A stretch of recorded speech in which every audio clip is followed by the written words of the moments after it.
bukan tindak pidana, ya, sehingga atas dasar tersebut perkara ini kami hentikan. Polda Lampung hentikan penyelidikan kasus TikToker Bima Yodo. Tidak ada unsur pidana.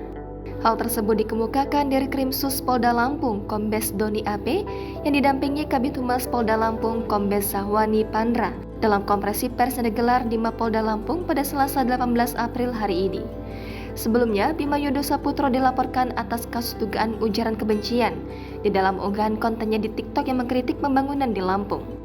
Laporan tersebut dilayangkan oleh pengacara Ginda Ansori atas dugaan ujaran kebencian atas ucapan Dajjal yang diucapkan Bima dalam konten TikToknya. Kemudian, Polda Lampung melakukan penyelidikan dengan meminta klarifikasi 6 orang saksi, yakni 3 saksi masyarakat termasuk pelapor, lalu 1 ahli bahasa serta 2 ahli pidana.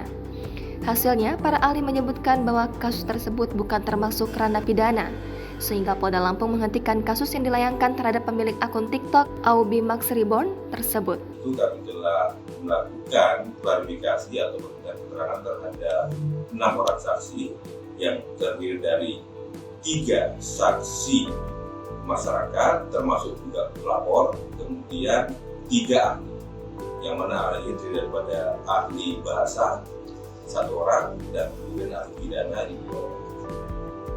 Dan tadi malam rekan-rekan dapat kami informasi kepada rekan semuanya bahwasanya atas alat bukti yang telah kami dapatkan, ya, baik dari keterangan